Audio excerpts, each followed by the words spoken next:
जगन वटाणे. माझ्या शाळेचे नाव जिल्हा परिषद प्राथमिक शाळा चाचणगाव. मी इयत्ता 5वी मध्ये शिकते. जगदंब जगदंब जगदंब इंद्राजी मी जंब परा बाण वसु अंब परा रावण सदंब परा रघुकुल राजा पवन पारी बाह पर संबुरती नाह पर जसस बाह राम विद्राज हृदयात माऊली रे तेस साऊ गडकोट राऊली शिवशंकर हा मुक्तीची मंत्रणा युक्तीची यंत्रणा खळदृष्ट झंजना प्रलयंकर हा संतास रक्षितो शत्रूनी कंदतो भावंड भावना संस्थापितो ऐसा युगे युगे स्वर्णीय सर्वदा माता पिता सदा शिवभूपतो दावा द्रुमदंड पर चिता मृगदुंड पर भूषण मृत्युंड पर जैसे मृगराज त्याजित मांस पर कन्यजमी कंस पर दामलिच्छ वंश पर सैर शिवराज जय भवानी जय शिवाजी जय भवानी जय शिवाजी. अध्यक्ष महाशय पूज्य गुजर वर्ग व येथे उपस्थित माझ्या अशा मराठमोळ्या बंधू आणि भगिनी सर्वांना माझा नमस्कार. सर्वांना शिवजयंतीच्या खूप खूप हार्दिक शुभेच्छा. खूप खूप हार्दिक शुभेच्छा. प्रत्येक पुरुषाच्या पाठी हे एक स्त्री असते. तसेच आपल्या छत्रपती शिवाजी महाराजांच्या पाठी देखील जिजाऊ मासाहेब होते. म्हणूनच शिवाजी महाराज घडले. दिला तर दणकाच, मोडला तर मनकाच, बोलीन तर एकदाच आणि जिंकली तर मुजराच. आणि तोही फक्त आणि फक्त शिव छत्रपती महाराजांना. शिव छत्रपती महाराजांना. हर हर महादेव आवाज सुटला. मुघलांच्या कपाळाला घाम फुटला. मावळ्यांच्या उठल्या तलवारी. मुघल पळती माघारी.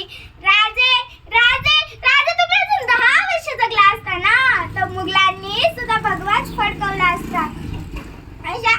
अशा राजाचं गुणगान करण्यासाठी मी जान्हवी जगन वटाणे सहर्ष स्वागत करत आहे. सुस्वागतम सुस्वागतम सुस्वागतम.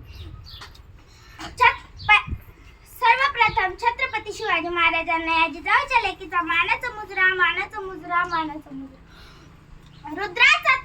रुद्राचा अवतार तो वाघाचा ठसा होता. अरे विचारा त्या सह्याद्रीला आणि विचारा त्या सागरी लहरींना माझा शिवबा कोण होता. माझा शिवबा कोण होता. तलवारी तर सगळ्यांच्याच हातात होत्या. ताकद तर सगळ्यांच्याच मनगटात होती. पण स्वराज्य स्थापनेची इच्छा फक्त आणि फक्त माझ्या शिवबाच्या हृदयात होती.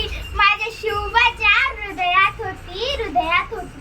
शिवबाच्या जन्माच्या पूर्वी कर्नाटकामध्ये एका सरदाराचा हत्ती उतरला. म्हणून एक प्रसंग झाला. त्या हत्तीला शांत करण्यासाठी 2 तुकड्या तयार झाल्या. एक होती जाधवांची तर दुसरी होती भोसलेंची. जाधवांचे नेतृत्व करत होते दत्ताजी जाधव आणि भोसलेंचे नेतृत्व करत होते संभाजी भोसले. जिजाऊ मासाहेबांचे धीर आणि दत्ताजी जाधव जिजाऊ मासाहेबांचे बंधू होते बरं का. हत्ती राहिलं बाजूला. हत्ती राहिलं बाजूला आणि संभाजी भोसले दत्ताजी जाधव दत्ताजी मारला गेला. दत्ताजीचा बदला घेण्यासाठी लखुजी जाधव पुढे आले आणि संभाजी भोसले देखील मारले गेले. आणि नंतर काही कारणांनी युद्ध थांबले. जाधवांची माणसं दत्ताजीचे प्रेत घेऊन जात होती आणि भोसल्यांची माणसं संभाजीचे प्रेत घेऊन जात होती. जाधवांची माणसं रडत होती दत्ताजी मेला म्हणून आणि भोसल्यांची माणसं रडत होती संभाजी मेला म्हणून. पण जिजाऊ मासाहेबांनी रडायचं कोणासाठी हो. एकीकडे सक्का भाऊ गेला, दुसरीकडे दीर गेला. मासाहेबांनी रडायचं कोणासाठी. मासाहेब रडत होता या नादान महाराष्ट्रासाठी. अरे आपलीच माणसं आपलेच रक्त घेतात हे काही मासाहेबांना सहन झाले नाही. मासाहेब तशाच रडत रडत शिवाई देवीकडे आले. तर शिवाई देवीला म्हणाल्या, हे शिवाई देवी गोरगरिबांचं राज्य येण्यासाठी, दीनदलितांचं राज्य येण्यासाठी, बहुजनांचं राज्य येण्यासाठी मला असा एक पुत्र दे. दगडालाही पाझर फुटला, वाराही शांत झाला आणि सन 19 फेब्रुवारी 1630 साली शिवनेरी गडावर शिवबाचा जन्म झाला. पुत्र जिजाऊंना झाला. पुत्र शहाजींना झाला. पुत्र या महाराष्ट्राला झाला. पुत्र या मातीला झाला. पण काय परिस्थिती होती शिवबाच्या जन्माच्या पूर्वी. काय परिस्थिती असेल जेव्हा शिवबा लहान होते तेव्हा ते दर्पण. पण काय परिस्थिती असेल. 5 सुलतानी सत्ता या महाराष्ट्राच्या उरावर थया थया नाचत होत्या. मंदिरं लुटली जात होती. आया बहिणींची आबरू लुटली जात होती आणि लुटली जाईल म्हणून पोटची पोर तर सोडाच धान्यांच्या बियांना आणि गवताच्या काड्यालाही उगवायची भीती वाटत होती. घोड्याच्या टापाचा आणि सर्व राजे गुलामगिरीच्या अधीन झाले होते. आणि अशा परिस्थितीत शिवबाचा जन्म झाला होता. आणि मग ही महाराष्ट्राची जनता बोलू लागली, अरे किसी के पेट में से बाप पैदा होता है, किसी के पेट में से सांप पैदा होता है, किसी के पेट में से पाप पैदा होता है, लेकिन जिदाई ऐसी माँ थी कि जिसके पेट में से बापों का बाप शिवबा पैदा हुआ था, शिवबा पैदा हुआ था. मग काय परिवर्तन केलं या बापाच्या बापानं? जेव्हा शिवबा लहान होते तेव्हा ते दरबारात खेळायचे, पण काही सरदार होते जे बायकांचा नाच पाहत. हे बाळराजांना काही कळत नाही. बाळराजे देखील पडद्याच्या मागून बायकांचा नाच पाहत. हे सर्व एका दासीने पाहिले. ती दासी पळत पळत जिजाऊ मासाहेबांकडे गेली आणि ती मासाहेबांना म्हणाली, मासाहेब आपले बाळराजे बायकांचा नाच चोरू चोरू नाच पाहत आहे. मासाहेबांना राग आवडला नाही. नाक पुढे लाल झाला होता आणि मासाहेब तशाच राग करत शिवबाजवळ आले. त्यांनी शिवबाच्या पाठीत एक धपाटा घातला व म्हणाल्या, शिवबा तुम्हाला महाराष्ट्रात बाया नाचवणारा शिवबा नाही तर बाया वाचवणारा शिवबा होते. हे ऐकता शिवबांमध्ये एक विलक्षण जादू संचारली. मित्रांनो, एक नरहर पुरंदर नावाचे इतिहासकार खूप छान लिहितात. ते म्हणतात, शिवबा श्रद्धाळू होते, अंधश्रद्धाळू नव्हते. शिवबा व्यवहारी होते, पण शिवबा व्यवहार शून्य नव्हते. राजे कठोर होते, पण क्रूर नव्हते. महाराजांनी इतिहासाला आव्हान केले होते की मी शत्रूशी शत्रू सारखे वागेन आणि मित्राला दगा दिल्याचे दाखवाच. पण महाराजांनी कधीच पाठीवर हात ठेवून खंजर खुपसला नाही. पण आज त्याच महाराष्ट्रात पाठीवर हात ठेवून खंजर खुपसणाऱ्या अवलादी निर्माण झाल्या आहेत. आणि हीच मोठी श्लोकांतिका आहे आणि हेच आपल्याला बदलायचे आहे. त्यांचा एक प्रसंग आहे. फक्त 100 मावळ्यांना घेऊन महाराजांनी रमजानच्या दिवशी लाल महालावर छापा टाकला. तेथे शाहिस्ताखान आपला डेरा टाकून बसलेला होता. महाराजांनी छापा टाकल्याचं कळताच तो तेथून पळत सुटला आणि जाऊन लपला तर कुठं? बायकांच्या घरात. कारण त्याला माहित होते आपल्याला जगायचं असेल, वाचायचं असेल तर सर्वात सुरक्षित स्थान म्हणजे बायकांचा घराडा. महाराजांना कळाले शाहिस्ताखान बायकांच्या घराड्यात लपला. महाराज स्तब्ध झाले. हालचाल नाही, चाहूल नाही, श्वासाचा आवाज देखील नाही. शाहिस्ताखानाला वाटलं बहुतेक राजे गेले. तो अलगद बायकांच्या घराड्यातून बाहेर आला आणि महाराजांना चाहूल लागली. शाहिस्ताखान पळत सुटला आणि महाराजांनी शाहिस्ताखानाची बोटच छाटली. थोड्या वेळाने सर्व गोंधळ शांत झाला. शाहिस्ताखानाची बहीण पळत त्याच्या जवळ आली व म्हणाली, भाईजान मेरी बेटी गायब है, भाईजान कुछ कीजिए, भाईजान मेरी बेटी गायब है. शाहिस्ताखान म्हणाला, जर तुझ्या पोरीला शिवाजीच्या मावळ्यांपैकी कोणी नेली असेल तर तू निश्चिंत राहा. शिवाजी महाराज तुझ्या पोरीची पोटच्या लेकीसारखी काळजी घे. अरे काय विश्वास आहे शत्रूला महाराजांवर, त्यांच्या चारित्र्यावर. म्हणूनच सांगावेसे वाटते, वही हिंदू है जो अल्लाह को भगवान समझेगा, वही मुसलमान है जो भगवान को रहमान समझेगा. यही संदेश है गीता का और पैगाम है कुरान का. इंसान तो वो है जो मेरे शिवबा के विचारों पर चलेगा, महाराजांचे असे खूप काही प्रसंग आहेत. त्यामध्ये एक प्रसंग आहे. महाराज एके दिवशी कुतुबशाहला कोंढाण्यावर भेटायला गेले. तेव्हा कुतुबशाह कोंढाण्यावरचा राजा होता. एक राजा आपल्या भेटीला आलाय म्हणून त्यांनी आपले राज्य दाखवू लागले. तो म्हणाला, शिवबा ही बघा आमची शस्त्रशाळा. येथे आम्ही विविध प्रकारचे शस्त्र ठेवतो. शिवबा ही बघा आमची हत्तीशाळा. येथे आम्ही विविध प्रकारचे कर्नाटकी मदमस्त हत्ती ठेवतो. महाराजांनी त्या सर्व हत्ती पाहिले. महाराजांना आश्चर्य वाटले. ते आश्चर्य लपवले गेले नाही. कुतुबशाह महाराजांना म्हणाला, राजे तुम्ही राजे आहात, तुमच्याकडे देखील असे हत्ती असतीलच. महाराजांनी नाही म्हणून कसे सांगावे. सह्याद्रीचा दरा कपारींचा प्रदेश, तेथे हत्तीसारखा जाडजूड प्राणी नाहीच सापडत. महाराज मग त्याला म्हणाले, आमच्याकडे हत्ती नाही पण हत्तीच्या ताकदीची माणसं. कुतुबशाह हे ऐकताच हसायला लागला. तो म्हटला, असे माणसं असतात का कुठे? आणि जर असतीलच तर एखादा बरोबर आणलाच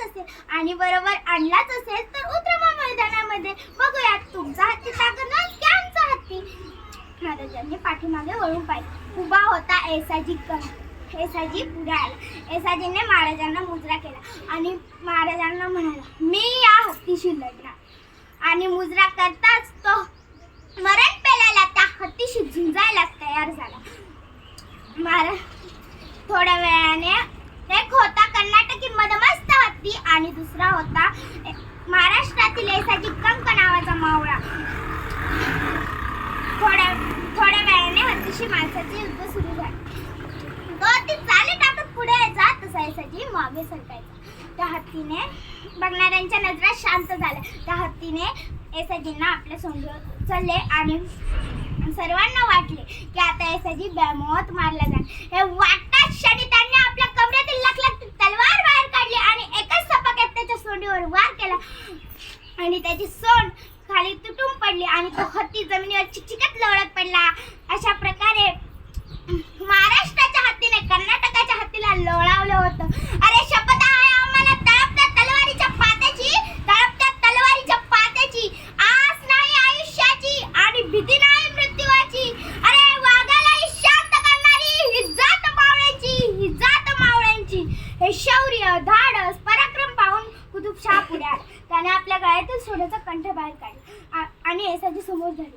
तसा येसाजी 2 पावलं मागे सरला आणि म्हणाला, आमचं कौतुक करायला आमचा राजा खंबीर आहे. इकडल्या मावळ्यांनी कधी कुठल्या ऐरागैराची धाप आपल्या पाठीवर पडू दिली नाही. निश्रा यांची जात आहे, मावळा यांचं नाव आहे. निश्रा यांची जात आहे, मावळा यांचं नाव आहे. उगीच प्रबोधन का ठाकरेंनी असं सांगितले ना की बाबांना तुमच्या चंद्रावर देखील डाग असेल, पण माझ्या शिवबाच्या चारित्र्यावर एकही डाग नाही. माझ्या शिवबाच्या चारित्र्यावर एकही डाग नाही. हा इतिहास आम्हाला वाचायचा आहे. हा इतिहास आम्हाला ऐकायचा आहे. त्याच एका काळात महाराजांच्या काळात एका राजाच्या पाटलानं एका महिलेची इज्जत केली. महाराजांना ही खबर कळाली. महाराजांनी त्या पाटलाला कैद केले. हातपाय कलाम करण्याची शिक्षा फरमावली. त्यानंतर असा प्रसंग कधीच घडला नाही. पण आज त्याच महाराष्ट्रात सूर्यकांत डोसे नावाचे कवी खूप छान लिहितात. ते म्हणतात एका 70 वर्षाच्या म्हातारीला कोर्टाबाहेर उभे पाहिले. त्या आजीला सहज विचारले, आजी आज कोर्टाबाहेर काय करतेस ग? थरथरत्या हाताने उभी राहत ती आजी म्हणाली, बाळ 17व्या वर्षी बलात्कार झाला होता. 70 वर्षांनी निकाल आहे. अरे काय न्याय व्यवस्था आहे रे आपली. महाराजांचा इतिहास ऐकून त्यांचा इतिहास वाचून सगळे म्हणतात, राजा पुन्हा जन्माला या. पण जिजाऊच गर्भातल्या गर्भात मारल्या जात आहे. तर सांगा मित्रांनो, कशी घडेल जिजाऊ? अशा कळ्या तोडल्यावर कशी उमलतील फुलं? सांगा कसा लागेल दिवा? अशा पंटा फोडल्यावर सांगा कशी घडेल जिजाऊ? गर्भातच मुली मारल्यावर.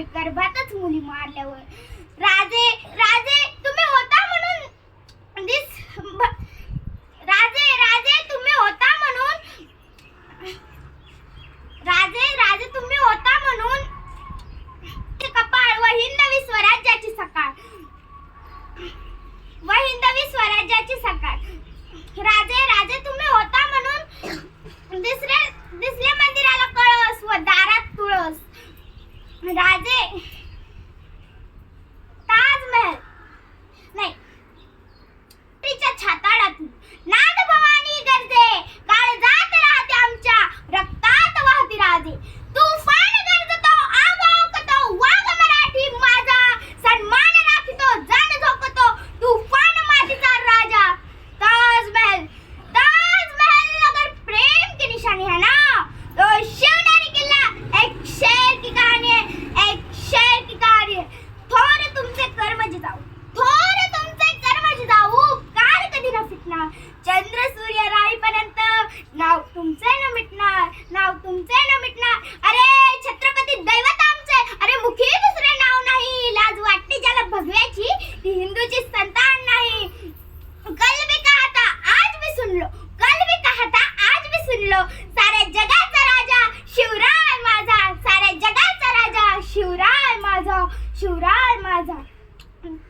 प्रसंग म्हणजे महाराजांनी अफजलखानाचा कोटळा बाहेर काढला. महाराजांना अफजलखानाचा कोटळा बाहेर काढायला फक्त 2 मिनिटं लागली, पण त्या यशस्वी 2 मिनिटं मागे महाराजांनी तब्बल 1 वर्षाचे नियोजन केले होते. तब्बल 1 वर्ष.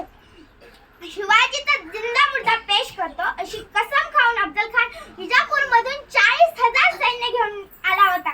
40,000. आणि त्याच दिवसापासून महाराजांच्या नियोजनाला सुरुवात झाली.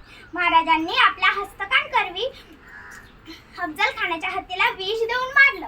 तत्कालीन काळात स्वारीवर निघालेल्या सरदाराचा हत्ती मरणं म्हणजे खूप मोठा अपशकुन. हत्ती कसा मेला हे खानाला कळाले नाही, पण हत्ती मेला हे खरं. खानाच्या सैन्याचं मानसिक खच्चीकरण झाले. संपलं, आता सर्व संपलं. पराभव ठरलेला. अरे खानाच्या सैन्याचं मानसिक खच्चीकरण काय, स्वतः खानाचं मानसिक खच्चीकरण इतकं झालं की त्याने येता येता आपल्या 60च्या 60 बायकांचा मृत्यू पाडल्या. पण का त्याने असं का केलं? कारण त्याला स्वतःलाच माहित नव्हते की आपण तेथून जिवंत परत येणार आहोत की नाही. रणात जिंकायचं आहे ना, मग आधी शत्रूला मनात पराभव करायचं असतं आणि मग रण सोपं जातं. खान निघाला. खानाने महाराजांना उघड्या मैदानावर आणण्यासाठी चाली प्रतिचाली केल्या, पण शत्रूच्या चाळीत अडकणं म्हणजे पराभूत होणं. आपण शत्रूच्या चाळीत नाही, शत्रू आपल्या चाळीत अडकला पाहिजे, नियोजन असं करावं. महाराजांनी नेमकं तसेही नियोजन केले. खान निघाले. महाराजांनी भेटायचं वक्त ठरवलं.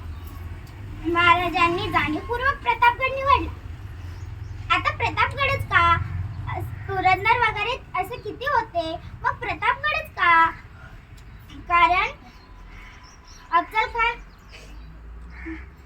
कारण तो विकट होता, घनदाट होता, झाडाझुडपांचा होता. सूर्याची किरण जिथे जमिनीवर पडत नाही असा भयानक प्रतापगड होता. आणि उघड्या मैदानावर खानाशी भिडणं म्हणजे मृत्यूला मगरमिठी वाढणं. म्हणून प्रतापगड निवडला. महाराज येणार कुठून? महाराज येणार गडावरून खाली. महाराजांनी शामियाना उभारला. महाराजांनी भेटायचा वक्त ठरवला. बरोबर 12:35. आता 12:35 का? कारण तेव्हा सूर्य बरोबर माथ्यावर येतो. आता सूर्य माथ्यावरच का? कारण त्या सूर्याच्या लख्ख प्रकाशात खानाची छावण्या हालचाल महाराजांना दिसावी म्हणून महाराजांनी आणि खानाने महाराजांकडे बघायचं ठरवले तर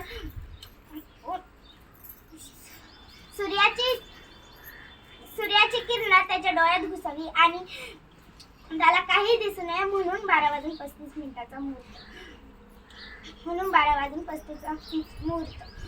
महाराजांनी सोबत घेतली जिवा महाल. आता जिवा महालच का? कारण दानपट्टा चालवतो. हो, पण तोच का? कारण सय्यद बंडा तसाच आहे. आखाड्यात उतरायचं कारण सय्यद बंडा तसाच आहे. झुंजायचं झालं त्याच्याशी तर मग हवा फक्त जिवा महाल. महाराजांनी सोबत घेतले संभाजी कावजी कोंढाणे. आता तोच का? हत्तीसारखा धिप्पाड आहे. हो, पण तोच का? अफजलखान तसाच आहे. आखाड्यात उतरायचं ठरलं तर एकाच गटाचे हवेत मग कुस्ती रमते म्हणून घेतले संभाजी कावजी कोंढाणे.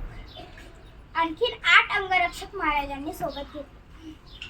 महाराज निघाले. महाराजांनी भरपूर नियोजन केले. महाराज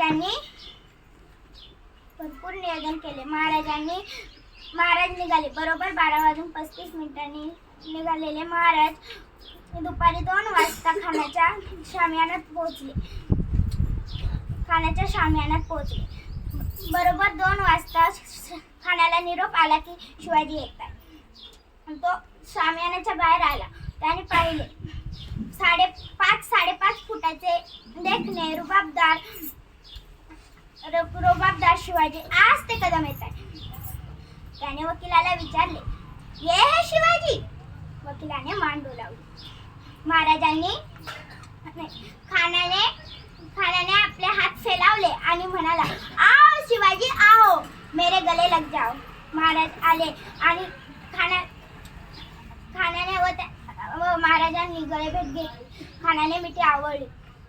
महाराज गुदमरले आणि खानाने आपली कट्यार काढली. महाराजांना दगा जाणवला. महाराजांनी आपली वाघनखे काढली आणि खुपसली खानाच्या पोटात आणि खानाचा कोताळा बाहेर निघाला. खानाचा ओरडण्याचा आवाज ऐकताच कृष्णाजी मध्ये आला आणि त्याने महाराजांच्या मस्तकावर वार केला. त्याच संधीचा फायदा घेऊन सय्यद बंडा पुढे आला. त्याने तो महाराजांवर वार करणारच, पण तोपर्यंत जीवा महालाने त्याचा हात वरच्यावर उडवला आणि इतिहास पुटपुटला. होता जीवा म्हणून वाचला शिवा. महाराजांच्या अख्ख्या 50 वर्षात महाराजांनी एकही चाल परत वापरली नाही. एकही नाही पुन्हा वापरले नाही. आता तुम्हीच पहा ना, प्रतापगडाच्या रणसंग्रामात तुम्हाला कोण दिसणार? प्रतापगडाच्या रणसंग्रामात तुम्हाला कोण दिसणार? कोणाला माहितीये? प्रतापगडाच्या रणसंग्रामात तुम्हाला दिसणार जीवा महाल. तो तुम्हाला पुरंदरावर दिसणार नाही. पुरंदरावर मुरारबाजी, तिथे बाजी प्रभू असणार नाही. बाजी प्रभू पावनखिंडीत, तिथे नेताजी असणार नाही. नेताजी आग्र्यात, तिथे येसाजी असणार नाही. येसाजी कर्नाटकात, तिथे संताजी असणार नाही. प्रत्येक प्रसंगाला नायक हा वेगळा.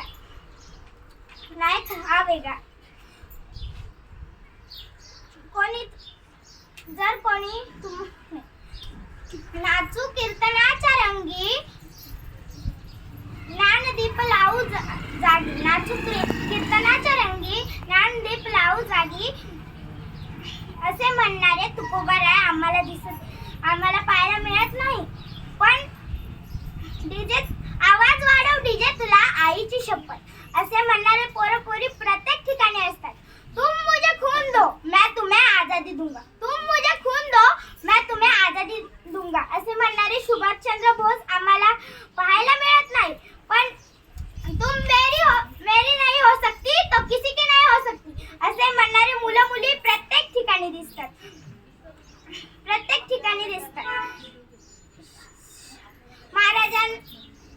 मावळ्यांसाठी जगणारे ते मावळे होते, जगवणारा तो महाराष्ट्र होता. जगणारे ते मावळे होते, जगवणारा तो महाराष्ट्र होता.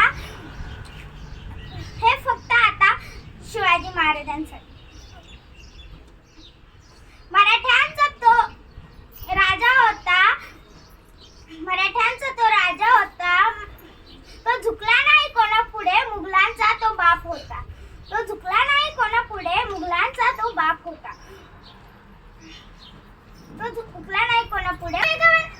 वेगवान नव्हती, हवेपेक्षाही त्याचा आवेग होता. अशा या जिजाऊचा पुत्र शिवाजी लाखात नाही रे, या जगातच एक होता. आस्ते कदम महाराज, गणपती, गजाश्वपती, भूपती, प्रजापती, सुवर्ण रत्न श्रीपती, अष्टवधान जागृत, अष्टप्रधान दष्टित, न्यायालंकार मंडित, शस्त्र पारंगत, राजनीती धुरंधर, प्रौढ प्रताप पुरंदर, शास्त्रीय कुलावतंस, सिंहासनाधीश्वर, राजाधिराज, योगीराज, श्रीमंत योगी, श्री राजा छत्रपती शिवाजी महाराज की जय.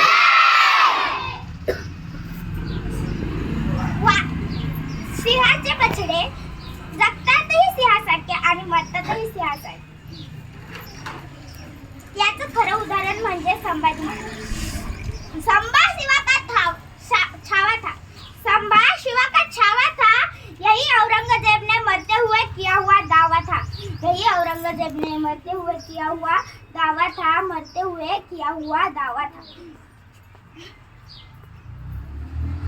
विचारले, शिवाजी महाराज कोण होते रे? आणखी द्या. 65 किलोची तलवार जो वाढव 65 किलोची तलवार जो वाढवतो त्याचं नाव तानाजी. 2000 सैनिकांशी शत्रूशी एकटाच लढतो त्याचं नाव बाजी. ढाल तुटली तरी शत्रूशी लढत राहतो त्याचं नाव तान्हाजी. 8 तासात घोडा दिल्लीतून पुण्यात आणतो त्याचं नाव संताजी. आणि शत्रूच्या छावणीत घुसून त्यांचा कळस कापून आणतो त्याचं नाव धनाजी. धान्या वाघाला उभा फाडतो त्याचं नाव संभाजी. आणि या सर्वांना मिळून स्वराज्याचे तोरण बांधणारे छत्रपती शिवाजी महाराज. शेवटी जाता जाता एवढंच म्हणते, इतिहासाच्या पानावर, रयतेच्या मनावर, मातीच्या कणावर आणि विश्वासाच्या प्रमाणावर राज्य करणारा राजा म्हणजे राजा छत्रपती. घेऊन मुठभर मावळे आणि निधडी छाती सोडून सारे ऐश्वर्य लढलाच तुम्ही या मातीसाठी. विसरणार नाही तुम्हाला महाराष्ट्र कधी. तुमच्या कार्याची महती, तुम्हीच आमचे मंदिर, तुम्हीच आमची मूर्ती, तुम्हीच आमचे मंदिर, तुम्हीच आमचे मंदिर मूर्ती.